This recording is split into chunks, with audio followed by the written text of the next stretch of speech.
Voices Beyond Pages.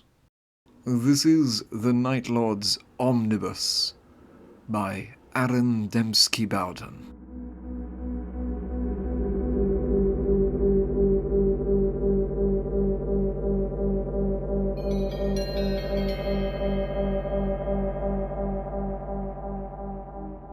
Chapter 8 Warmaster. When in the heart of the foe, show only your strength. Never bare your throat, never sheathe your sword. We are Astartes, not diplomats, not ambassadors. We are warriors all. If you are within the enemy's fortress, and you have already breached his best defenses, you hold all the advantages. Use them. The war sage Malkarian excerpted from his work The Tenebrous Path. Abaddon smiled as he spoke. A smile was the last thing Talos had been expecting. In his own suit of Terminator warplate, the Warmaster dwarfed even his men and the Atramentar alike, and the consummately crafted black Ceramite war was bedecked in ornate finery, emblazoned with brass and bronze edges, and bearing the glaring, slitted, fire-orange eye on the centre of his chestplate.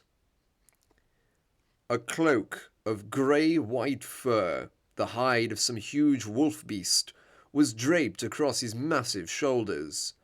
As with his elite warriors, his back sported spear-like trophy racks, each of them impaling a clutch of Astartes helms. Several of them were at the right angle to stare lifelessly at Talos, their dead gaze an unsubtle reminder of the millions of lives lost to the Warmaster's machinations in 10,000 years of rebellion and heresy. His right hand ended in a vicious power claw of archaic and unique design.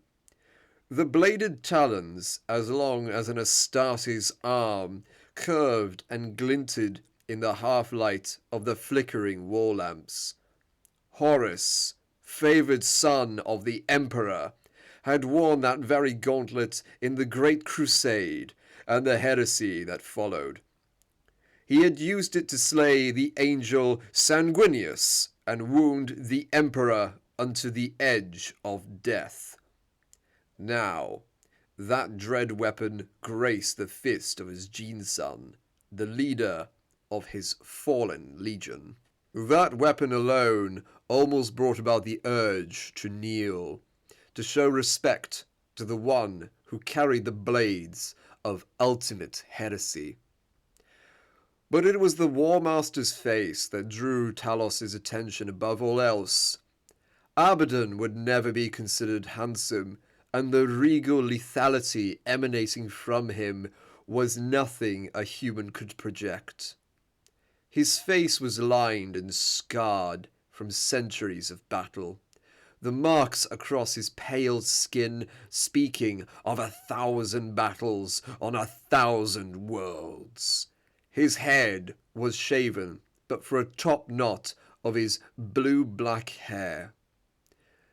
In his eyes, Talos saw the death of the galaxy, of all things. They burned with inner light, made bright by the dreams of his conquest that infested his every waking moment, yet tinged with a desperate fury, a longing to inflict vengeance upon the heart of the Imperium. Like chaos itself, Abaddon was a clash of contradictions. Talos hated his warm, welcoming smile. He could almost smell the corruption beneath the man's skin, a rank scent of charred metal and polluted flesh that teased the edges of Talos' senses. "You smell that?" he voxed to First Claw. "Yes," from Zal. "I smell spoiled meat and Something more. They are ripe with corruption. All of them. The Terminators are likely mutated under their armor. From there, their replies deteriorated in usefulness. The Warmaster smells like he's been boiling human flesh and engine oil, Syrian ventured, slightly less helpfully. All Talos got back from Uzaz was an acknowledgement blip, a single burst of quiet static indicating an affirmation. I thank you for coming to meet me, brother, the Warmaster said, his words graceful, his voice unnerving. It slipped like a blade from the murky depths of the warp, tinged with a growing malice. Talos wondered how much of this was intentional, designed to throw supplicants off guard when they came before the great Despoiler. I have come, Warmaster, Talos said, and his targeting reticule locked onto the Black Legion commander, flashing white as it registered the weapons on his person.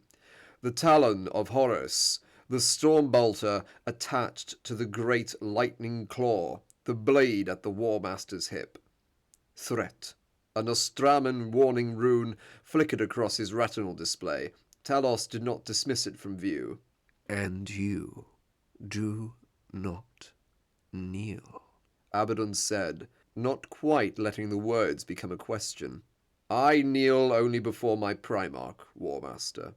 Since his death, I kneel before no one, though I mean no disrespect. I see.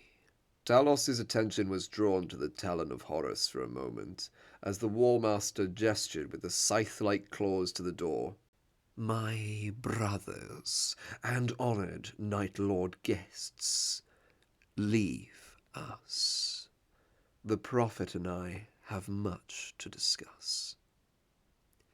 Talos's Voxlink clicked live. We will be nearby, Syrian said. We will remain with the Justarin, Malik grunted. Talos could hear his eagerness with troubling clarity. Syrian had picked up on it too. You sound like you want them to start something. Neither of the Atramentar replied, though the others could make out muted vox clicks as the two Terminators shared private communications. Once they were alone in the ruined mess hall, Talos scanned the room, his eyes panning over the wreckage. This is not the kind of place I had expected to find you, sir. No? Abaddon stalked closer, his movements lumbering in the heavy plate, yet somehow more threatening than other Terminators. Just one more thing to add to the growing list of contradictions about the Warmaster. It was the economy of his movement, Talos realized. The Warmaster's every movement was precise, measured, and exact. He wore the armor like a second skin. A destroyed mess hall in an internment spire. Hardly the place to find the one who once led us all. I still lead you all, Talos. From a certain point of view, the Night Lord allowed. I want to walk the halls of this prison spire myself, and I have neither the time nor the desire to stand upon worthless ceremony. I was here, and I demanded your presence. So it is here that we meet. Talos felt his skin crawl at the superiority in the commander's tone. Who was he to speak to one of the sons of Conrad Kurz in this way? A captain of a broken legion, now twisted by the favour of demons. He deserved respect for his might, but not obeisance, not fealty or subservience. I am here, Warmaster. Now, tell me why. So that I might meet you face to face. The Black Legion has its share of sorcerers and prophets, Talos. So I have heard. They are precious to me and vital to my plans. I take great heed of their words. So I have also heard. Indeed. The hateful smile came again.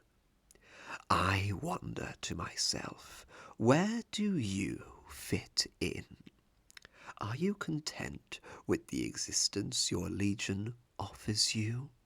Do they respect your gift for what it is? And then it was clear he knew what this was about. How alarmingly unsubtle. The Night Lord suppressed a growl of anger. Eyes narrowed on the flickering threat rune that still played across his visor display. His armor's systems tracked his rising heartbeat, and suspecting battle flooded his veins with potent chemical stimulants. It took several moments for Talos to exhale a shivering breath and speak, ignoring the burn of his energized muscles. I am a breed apart from the creatures you call sorcerers, sir. Abaddon ceased his vague pacing, looking at his reflection in the silver sheen of his claws. You think I do not detect the disapproval in your voice? Evidently not, my lord. It is disgust, not merely disapproval. Now Abaddon looked to him, the claws of his relic, Talon, slicing the air in silent, slow strokes by his side. It almost seemed a habit of his, the way a bored man might crack his knuckles. The Despoiler's claws were always in motion, always cutting, even if it was just air. You insult me, Night Lord. Abaddon mused, still smiling. I cannot change the heart of my legion, Warmaster. I am, as you name me, a Night Lord. I am no warp-touched sorcerer or fallen weaver of spells. I share the gene seed of the Night Haunter. From my father, not the ruinous powers, did I inherit this gift. Your honesty, so refreshing. I am surprised that you think so, Warmaster. Talos, Abaddon said, facing the Night Lord once more. another Black Crusade is in the making. Here he paused, holding up his claw, and Talos was forcibly reminded of a painting he had once seen of Horus, clutching a burning world in that same gauntlet. He had assumed at the time that the world was supposed to be Terra. Ironic, then, that the painting depicted Horus's ultimate failure. In his grip burned the one world he could not conquer. This time, The Warmaster closed his unnatural eyes, and the silver talons trembled.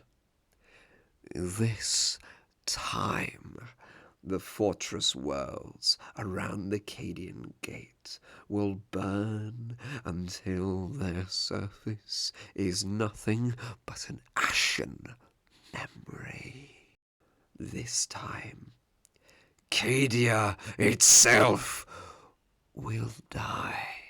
Talos watched the Warmaster, saying nothing, until his self-absorbed ecstasy faded, and he opened his eyes once more. The Night Lord broke the silence that stretched between them by walking to the corpse of an inmate and kneeling by the body. The man had bled a great deal across the remains of the table he lay upon, but he had died from the intense blunt trauma to the side of his head. Talos dipped his first two fingers in the congealing puddle of the mortal's blood, raising them to his speaker grill in order to inhale the coppery scent. He longed to taste it, to let the life matter flow through his gene-enhanced form and absorb it into his veins, so that he might sense a ghostly echo of the man's dreams, his fears, his desires, his terrors, the wonders of Astartes' physiology. To taste the life of those whose blood you have shed, truly a hunter's gift. You seem unimpressed by my assurances. the Warmaster said. With respect, sir, all of your previous crusades have failed. Is that so? Are you one of my inner circle to judge whether my plans came to pass and my objectives were met? Talos flexed his hand, the gauntlet that would soon be replaced by sections from Faroven's armor. You do harm to the Imperium, but never truly advance our cause. Are you asking if the Night Lords will stand with you as you attack Cadia? I cannot speak for my legion in its entirety. The Exalted will follow you, as he always does. I'm sure many more of our leaders will do the same. Abaddon nodded, as if this confirmed his point, the veins under his cheeks darkening as he grinned. You speak of disunity. Your legion lacks a figurehead. Many claim to be the Night Haunter's heir. The Talon Master has vanished, but his claim was no stronger than any other, even with his possession of one of our symbolic relics. Too many other leaders have similar items once carried by our father. Captain Acabus leads the largest coalition of companies, but again, his insistence reeks of desperation and need. No true claimant has come forth, as you did with your legion. Our father's throne sits empty. Again, I hear the disquiet in your words. I am not hiding it, Warmaster. Admirable. So tell me then, does your heart not cry out to take that throne yourself? Talos froze. He hadn't expected this.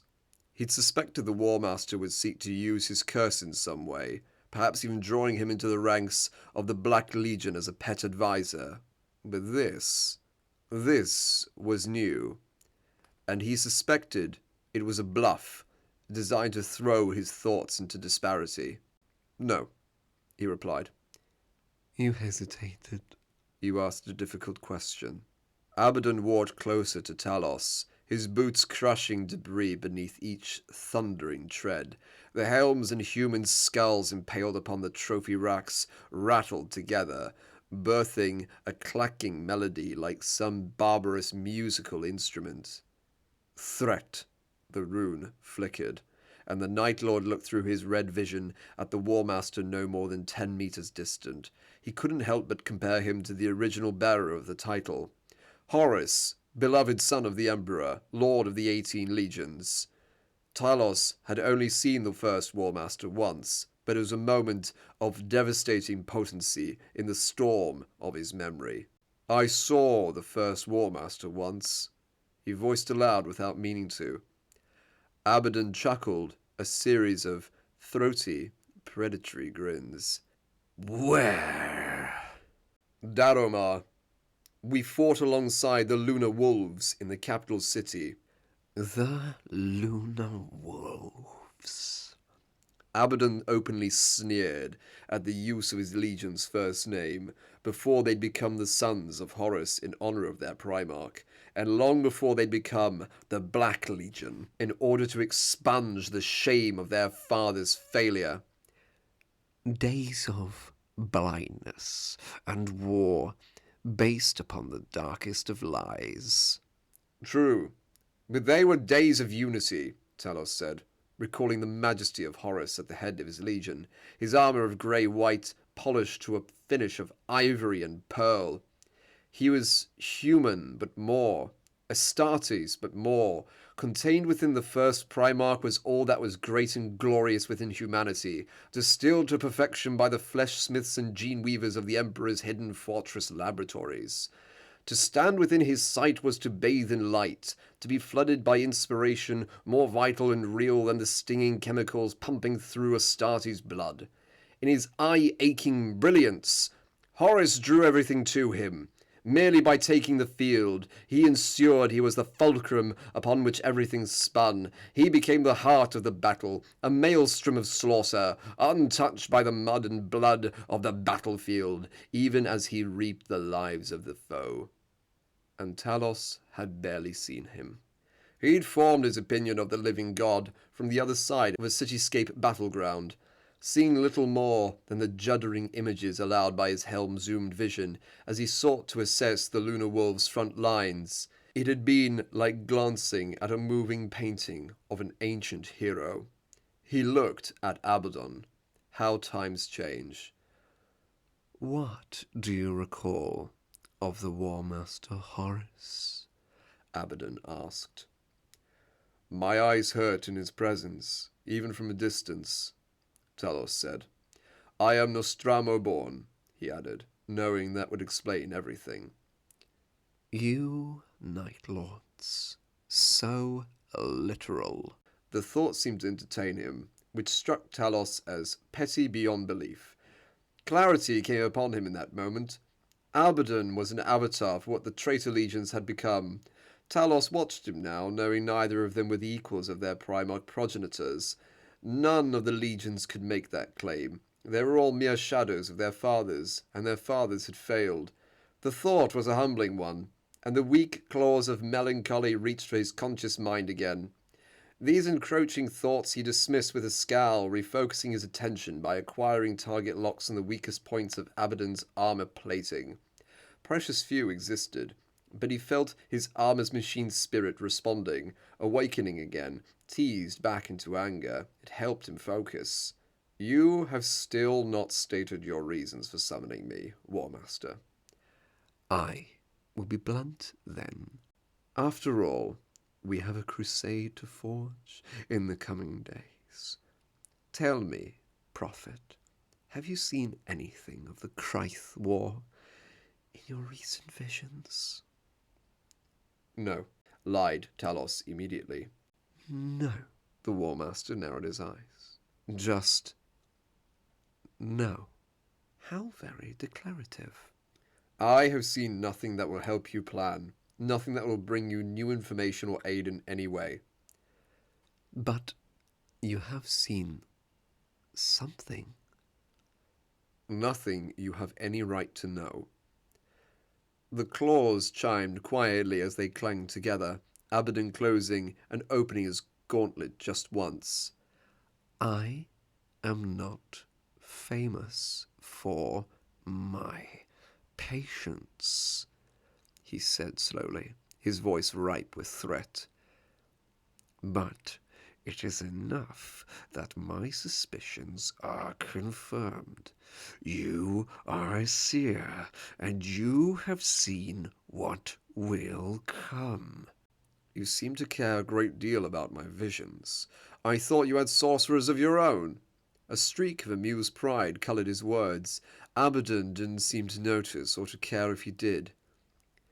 They are having difficulty piercing the warp's veil. You, evidently, have done what they cannot. You have witnessed the future. It should not surprise you that a commander would wish dearly for such information. Talos said nothing, knowing what this was building up to. Talos, my brother, I have an offer for you. I refuse. I thank you for the honour of whatever this offer might have been, but my answer is no. Why so blatant a refusal? Abaddon scowled now, the first time he had, and the grimace revealed filthy blackened teeth behind his bluish lips.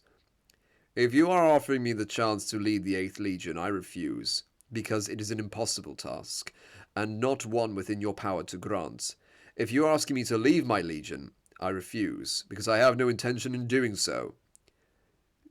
You reject my offer without hearing it. Your offer will not be in my interests. There is little of any legion in what remains to us, Warmaster. I no longer believe we will be the death of the Imperium. I no longer believe we are true to our fathers. Corruption has its claws deep within many of us. Then why do you still fight? Abaddon's glower remained, his teeth clenched, and his eyes raw in their open glare. Because I have nothing else. I was born to fight. I was forged in the fires of war. I am an Astartes. I fight because it is right that we fight. The Emperor abandoned the Great Crusade and demanded that humanity pave the way for his ascension to godhood. I don't expect to topple him from the Golden Throne, but such hubris, such evil, must always be opposed. And what of curse? Talos stepped closer, his muscles bunched. You will not speak his name with such disrespect, Abaddon. You think you intimidate me, worm? I think I address your Primarch by his title as the first Warmaster, despite his ultimate failure. You will do the same for the Lord of my Legion, who was vindicated even in death. Then tell me, what of the Night Haunter? Does his murder mean nothing to you? The Emperor betrayed my gene-father. Even without the great heresy's ideals, the need for vengeance alone would be enough for me to live my life only to see the Imperium fall. At this, Abaddon nodded again. I respect the Night Lords as brothers, but you are right. You are a broken legion. And you are not? The Warmaster turned, his voice dropping to a threatening murmur. What did you say? Threat, threat, threat, threat, the rune flickered. Do you fight, Warmaster, because you believe you can still win? After centuries of defeat? After failed Black Crusades?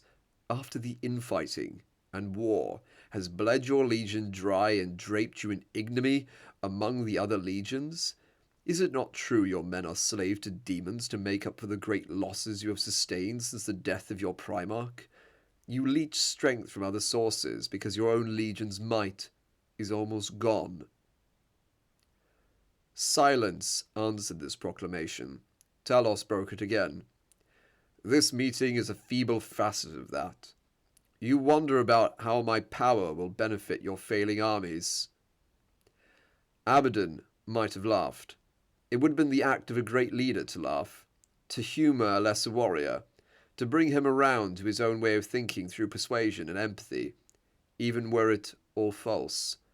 But Abaddon was not such a leader. He was shrewd enough at least to guess Talos would never be fooled. The storm bolter barked once. 2 shells roared from the muzzles, 2 bolts thrown by screaming demon mouths shaped from dirty brass. Talos' chestplate, the defiled aquila of polished ivory resplendent upon it, cracked under the impact. But it wasn't the bolts themselves that brought him low. In a burst of inky mist, black gas streamed around him. On his knees before he could even blink, his retinal display registered alarms and flashing runic warnings of life signs plummeting. His armor's machine spirit was enraged, and he felt the rising desire through his connection junctures to slaughter anything living before him. The Astartes instinct, defending oneself by killing all threats. The machine spirit of Talos' armor was a bastardized hybrid sentience of anger, pride, and caution, born from a meshing of the many suits of armor he had cannibalized for use over his years of war. It growled in his blood now, howling through the socket ports in his skull, his spine, his limbs, firing his own rage. He recognized its frustration instantly from the runic display on his visor. It was unable to reconcile depleted life warnings with the insane fact that somehow all of the ammunition counters still read at maximum. He was wounded without returning fire. This was unnatural. It was not how wars were fought. It had never happened before. "Presight," he demanded from his armor's soul, his vision blanketed in thermal vision, a facade of cold blues, but still somehow failed to pierce the choking gas. And he was choking. That in itself was insane. Each breath drew in another wisp of the black gas, filtering in through the cracked chest plate. its scent like that of burning tar, and its taste like the burned earth a week after a battle. He felt the muscles in his throat and his chest spasm, tightening like cables of iron. Life runes flashed in alarm, runes he had never seen before. Poison.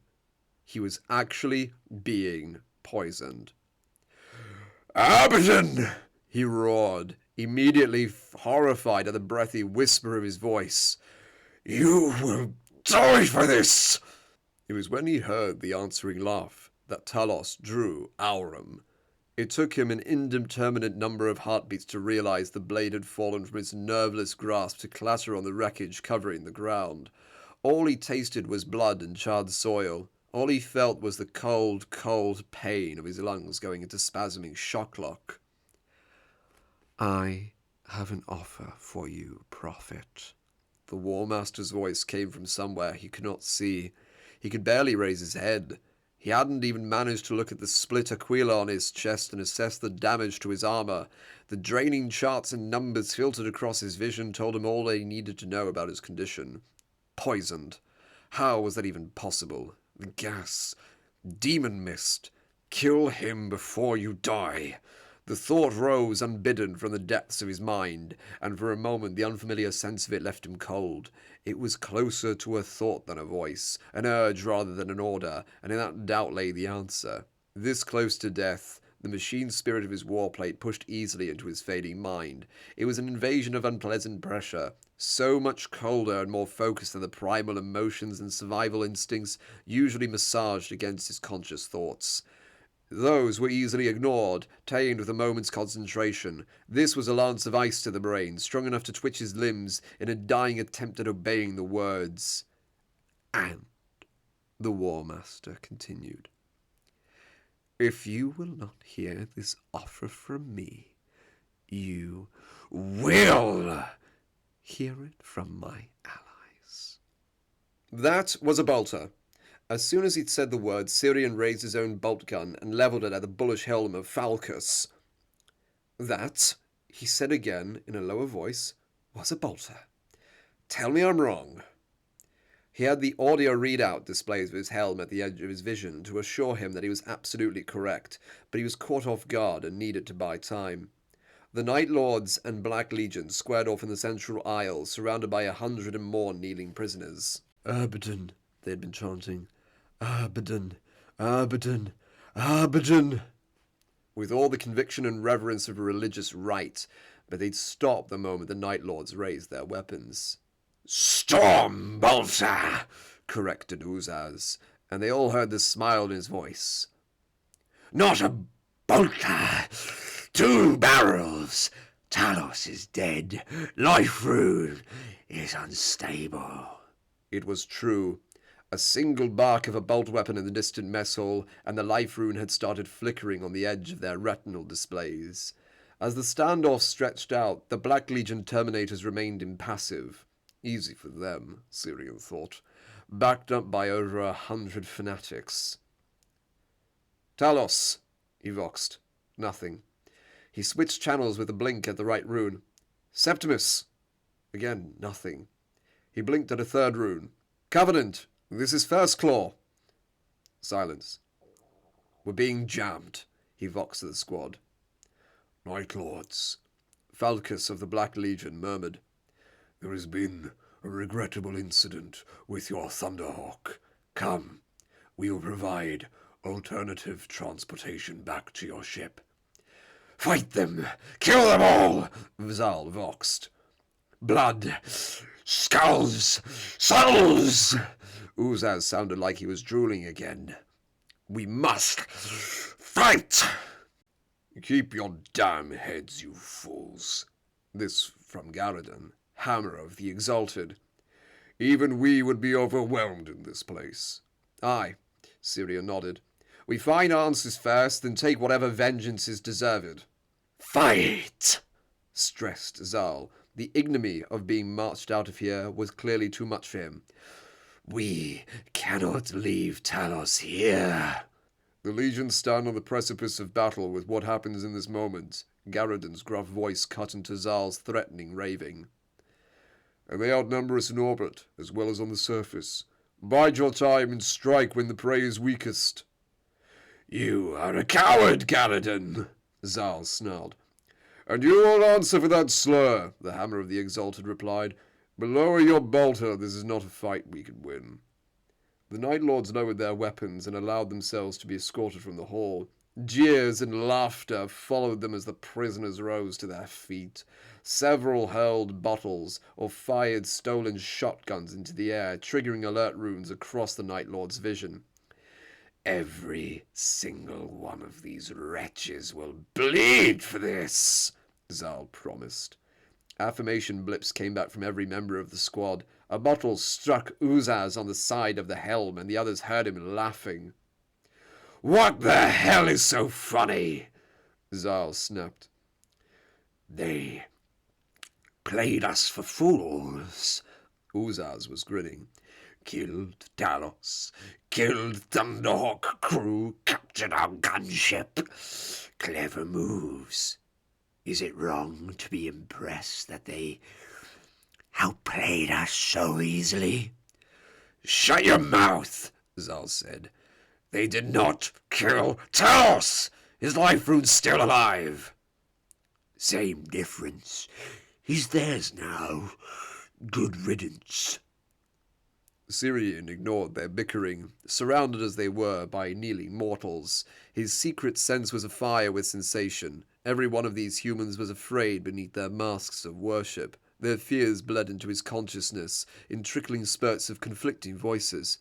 Don't want to die. Freedom at last. Just let us go. A trick. They'll kill us. Just want to do freedom at last. Let us go. A trick. They'll kill us. Syrian closed his eyes, feeling their mass fear threatening to overwhelm his own thoughts in a sickening blur of barely understood emotion.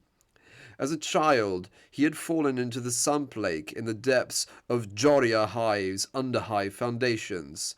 Unable to swim, in the endless seconds before his father had saved him, he'd been sinking slowly into the black, staring up at the firelit lightness rippling on the water's surface above.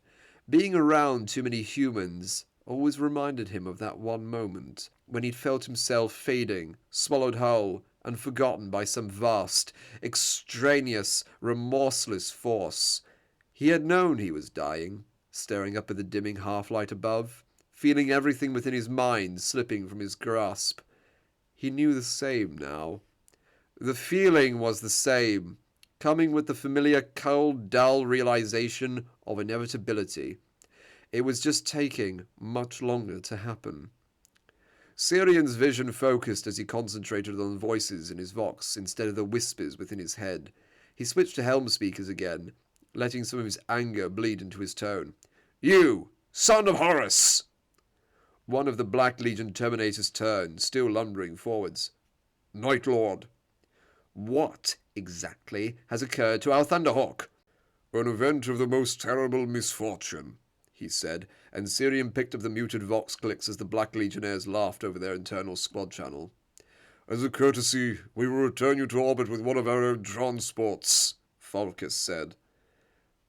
At the end of the hallway, the lift doors rumbled open again, and Astartes in black power armor walked towards them, a smile on his pale features and a glint in his dark eyes. Syrian voxed to the others as soon as the newcomer began walking towards them. You were right after all, Uzaz. The Night Lords watched the approaching figure, each one recognizing him, each one resisting the urge to aim their weapons and open fire. Uzaz nodded, still amused. I told you it was a trap. Ah, my brothers, the newcomer said. The oily pools of his eyes drank them in one at a time. How it pleases me, he spoke in fluent Nostraman, to see you all again. Septimus and Eurydice were still in the cockpit. Septimus was both annoyed and worried, though he tried to let neither of these emotions show. In fairness, he wasn't doing a tremendous job of it. Eurydice could tell the words he occasionally muttered in Nostraman were curses. She was doing an equally poor job of seeming unafraid, but the Astartes had been gone for long enough to set Septimus's teeth on edge, and she found herself infected by his worry. The Vox had died almost an hour before, as soon as the Astartes had descended into the prison spire. With a sudden sharp crack of feedback, connection had been lost and static was all he had heard from any of the Astartes since then. That in itself did not worry him. He doubted there was anything here that could do the demigods any real harm. He was, however, worried about himself and Eurydice. To no avail. Septimus had been trying the Vox once every 5 minutes since it failed. He could reach neither First Claw, in the complex below, nor the Covenant of Blood in orbit, and this was starting to smell suspiciously like a trap. It was time to consider his options. He'd briefly considered taking off, and staying on station by keeping the gunship in hover a few dozen meters above the platform. That, unfortunately, wasn't viable for 2 reasons. Firstly, his orders had been to stay where he was. Secondly, even had he broken his orders to take off, Blackened did not have the fuel for sustained hovering on its atmospheric thrusters, at least not if it wanted to break orbit and return to its waiting strike cruiser. The fuel readouts showed, at his best estimate, that he could burn the engines for perhaps 15 minutes before he would need to return to the Covenant. If his master emerged and needed immediate extraction while he was away, or even while he was burning fuel in unnecessary hover, they might not make it back into the void. No, it was not even worth considering. So with the doors sealed, the gang ramp closed, and the weapon turrets trained on the lift building, Septimus waited, eyes narrowed to slits, watching the ship's sensors and deluding himself into thinking he didn't look as worried as he was. "Will you relax?" Eurydice asked, shattering his self-deception. Her boots were up on the control console, and she leaned back into the oversized co-pilot's chair with a creaking squeal of leather. Septimus, by comparison, was arched forward over the Auspex display, watching the green pulse sweep over the screen every 6 seconds. It pulsed outwards from an icon of Blackened in the center of the screen. She made a non-committal grunt, trying to get his attention. "What?" he said without looking. Another pulse. "You're worried?" Something like that. "When will they get back?" Another pulse, still nothing. Do I look like they involve me in their plans? He laughed, though the sound was forced. "I was just asking. What are you worried about, anyway?" The prison below us, specifically the inmates. He nodded to the data slate resting on the arm of his chair. Its display screen listed a screed of information in tiny green letters. "This is Internment Spire Delta 2, Septimus explained. "The prisoners kept here are awaiting execution, though they are kept alive to serve a span of years in deep tunnel mining operations as slave labor.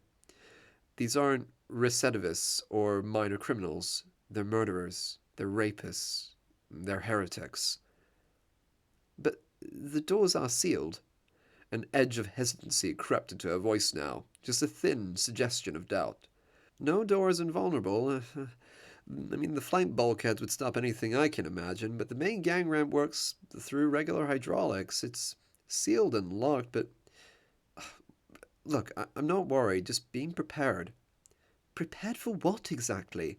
Why would anyone rush an Astartes gunship? Talk about a death wish." I don't know. I expect most wouldn't come near us. If they did, well, maybe some might want to try and flee the planet by stealing the ship. Or maybe given their incarceration here, they're not all that same to begin with, or... He trailed off. "Or what? Don't just start a sentence like that and leave it hanging." He shrugged. "Maybe if they had learned there was a woman on board?" She nodded, but he could see she was struggling to maintain her bravado. "This gunship has, guns, right? Hence, gunship?" "It does. I don't like the way you said that. Half of the weapons are inactive, including the main battle cannon. Ammunition is low, and the heavy bolters on the ship's flanks are no longer slaved to servitors." "Why not?" Another pulse, another blank screen. "Because the servitors are dead. They have been for years, and I was the one tasked with dragging the bodies from their ports." After several moments of silent staring, another console screen chimed. Septimus turned on his throne, leaning forward to examine the readout. Well. More bad news?" She asked him, not really sure she wanted an answer. "Not exactly.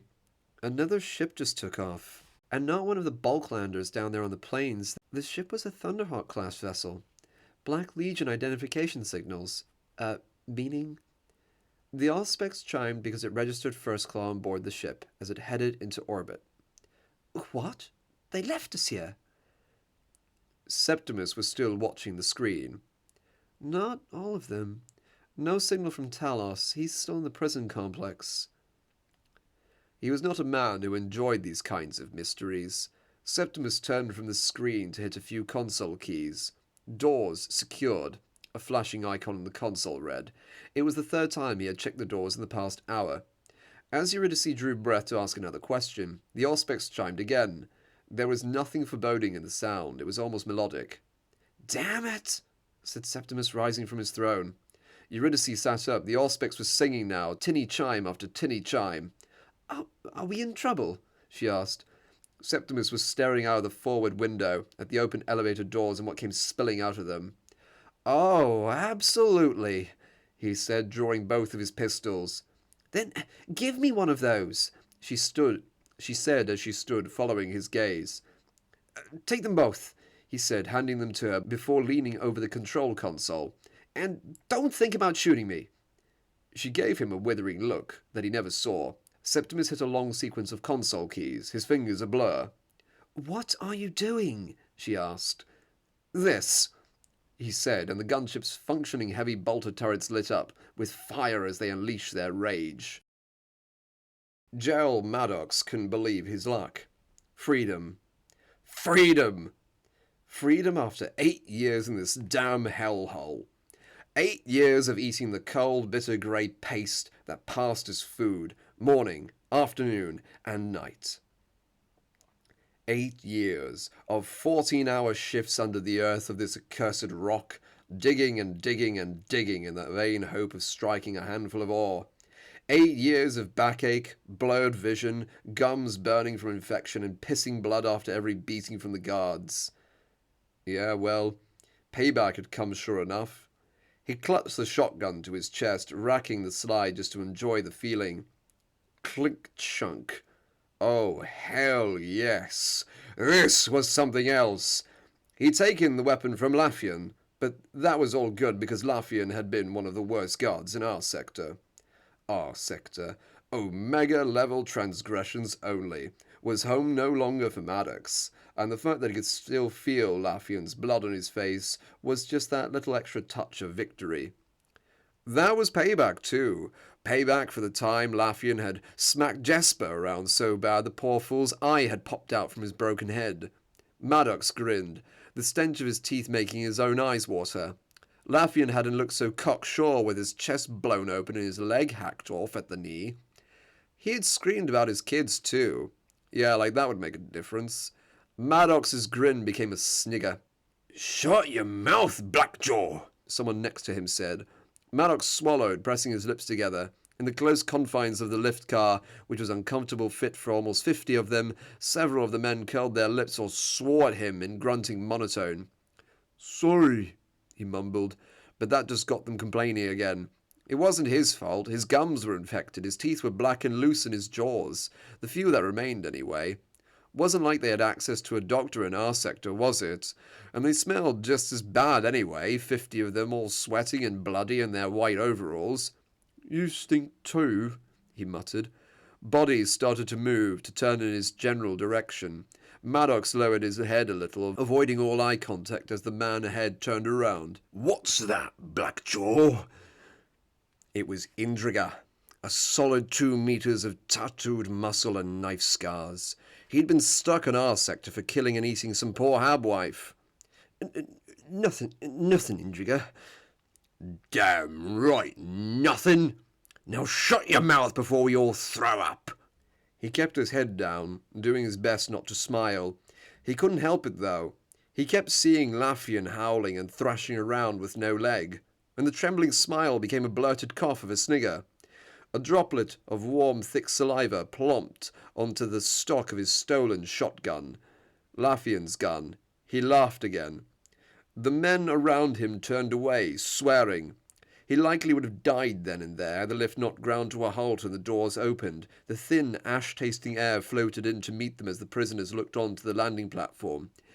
"Well, there it is," Indriga said, already walking out. It was a ship. A small vessel by troopship standards, and that was about the only frame of reference Maddox had. He had been Imperial Guard before his arrest for, well, whatever they had said that he'd done. He hadn't done anything, and he knew it. No way. Not him. He was Guard, through and through. Damned if he could even remember what they'd insisted he'd done wrong now. Someone shoving him forward jolted his senses back to the present. "Let's take it," one of them said.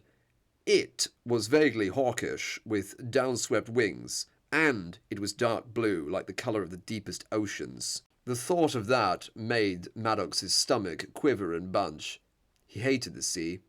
He couldn't even put his head below the surface without imagining something deep down there looking back at him. He was one of the stragglers, while most of his fellow prisoners ran forwards with their stolen clubs and guns held high. Their saviours, the god warriors in black, had chosen some of the strongest and fittest inmates in our sector to come up here and perform this sacred duty. There were people in this ship, and they had to die. The gods had spoken. And, hell yes, one of them was supposed to be a woman. It was good to be free. It was good to be the chosen champion of the gods that had bestowed upon him the freedom he so richly deserved. Even the awful air tasted better than usual. These were the thoughts swirling around Blackjaw Maddox's mind as he died. When he went down, he was still too lost in his thoughts of freedom to really comprehend what was happening to him. And he died with his body in pieces, still smiling, still smelling terrible, as he laughed without any sound leaving his lips. The turret cannons on the gunship blazed away, bolt rounds streaming out to thump home into yielding flesh, only to detonate a moment after impact. Inmates were reduced to shattered husks of meat and bone, thrown across the landing platform in ugly smears. From the Vox speakers mounted on the Thunderhawk's exterior, a voice spoke calmly in heavily accented Gothic. "Welcome, all of you," Septimus said. "Please enjoy the very last mistake any of you will ever make." Syrian checked his bolter again, then clamped it once more to his thigh armour. "Stop that, Vox Malik. You look irritated." "I can't think why," Syrian sneered. First Claw and their Atramentar escorts sat in the restraint thrones of a Black Legion gunship, their surroundings vibrating as the Thunderhawk jutted through the atmosphere. "Will they take Blackened?" Syrian asked. "It would be a foolish error if they tried." "They just wanted Talos," Zal said. He clicked the blinking rune that confirmed a private channel with Syrian. "And the Atramentar knew it would happen. They were here to ensure we did not step out of line and back down at the first need to shed blood. The Exalted planned this." Syrian's voice was tired. The weight of the prisoner's fears, although faded now, still rested heavily on his mind. "I grow wary of this, Zal." "Of what?" "The treachery, the death of trust, of my mind aching from the silent weeping terror of mortals." Zal said nothing at first. Sympathy simply was not in his blood. "You are tainted, Syrian," he said at last. "Something like that," Syrian replied. He took a breath. "The Exalted has always resented Talos' position in the Legion, as a favoured son of our father, but this was a step too far. To attempt to kill him? Is Vandred insane?" Zal's response came after a bitter laugh. "What makes you so sure he wanted Talos dead? Out of the way, certainly. Perhaps among the ranks of the Black Legion. A gain for both Abaddon and the Exalted." "Like Reuven," Syrian said. "Yes, brother," Zal said, his voice lower now. "Like Reuven." Eurydice swore with feeling as the Thunderhawk shook again. "Oh, Throne, I do not want to die here!" Septimus did not turn to look at her. His focus was entirely on the ammunition readouts, which were dropping with heart-wrenching speed. He clicks the Vox Live. "This is the 8th Legion Thunderhawk Blackened." "It's not working." Eurydice swallowed her panic at his desperate attempts. "The Covenant can't hear you. Talos can't hear you." "Shut up," he replied. "This is the 8th Legion Thunderhawk Blackened, hailing the battle barge Hunter's Premonition. Do you read?" The what?" "Another one of our ships in orbit," he said. "One of the Night Lords' flagships." "Why aren't you shooting?" He didn't even need to glance at the ammunition displays. "Because every gun that can track a target this close to the hull is out of shells." The cockpit shook again, this time hard enough to throw Eurydice back onto her chair. "Thrown!" she shouted. Septimus winced. "That wasn't good. They're inside." "What?" He did not answer her. "This is the 8th Legion Thunderhawk Blackened, hailing the battle barge Hunter's Premonition. Please respond." Voices could be heard yelling in the deck below. The prisoners that had survived the annihilation offered by the heavy bolters were definitely inside now. "Damn it!" Septimus abandoned the console and pulled the curved hacking blade that was strapped to his calf. "Worth a try." Eurydice tossed him one of the pistols. "Looks like I won't be guiding your heretic masters through the Sea of Souls after all."